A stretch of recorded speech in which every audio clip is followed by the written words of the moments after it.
Biasa ki mangkalinga tau makaroba pakai manu. Tau matau iriolo kan? Makada manu nana mugere ko depa. Ulama kita ternyata ada riwayat ada penjelasan dari alina pengulutta Ibnu Abbas. Angka penjelasan peluk-pelina pengulutta Ibnu Abbas bahwa ayam jantan itu kalau hanya itu yang kita mampu iana rumugere. Masuk kurban secara hakikat tapi secara syariat tidak.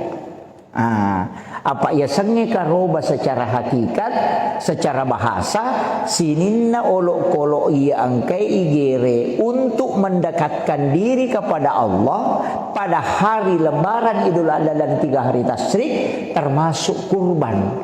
Ia senge kurbankan penyembahan kepada Allah, penyerahan. Nah mau manuk di kuya tomi tu mapun na tu menggere. Tapi ya kok secara syariat tidak. Hukum syarak. Kayak pala iya kok karoba hukum syarak masuk apa ejena. Bembe domba, sapi tedong, unta itu yang masuk. Tomatot tadi ulo nak kalang itu nasa pagalna idua naganap pa ejena. Iya. Tapi kalau saya ini ada pendapat memang. Makanya secara hukum syarak tidak.